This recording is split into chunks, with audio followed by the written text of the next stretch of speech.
Egypt's economy is in a bind. It's the world's largest importer of wheat and also buys much of its fuel from abroad.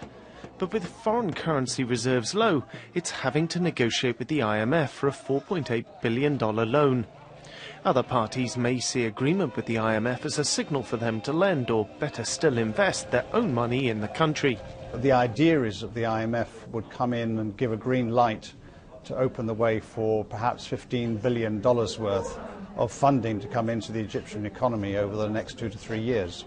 They need the IMF funds and the other funds in there as well to provide a decent interval in which to address this really very difficult and deep-seated problem. But the IMF has been here 2 times before, and on both occasions a loan package was agreed, which Egypt chose to walk away from. This time the economy is in a tighter spot. One factor in Egypt's foreign exchange story is tourism.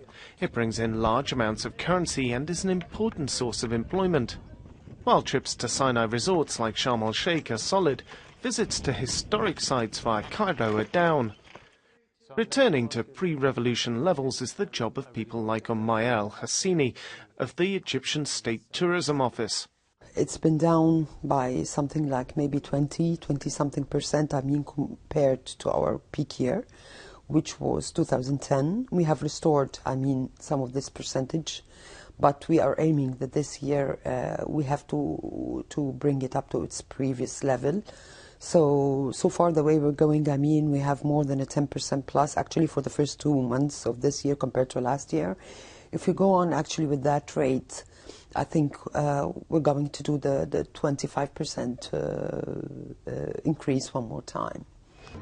Reaching an agreement with the IMF will be seen as a signal to foreign investors that Egypt is on track. With an election scheduled for later this year, though, the politics of a loan package may remain tricky. Philip Hampshire, BBC News.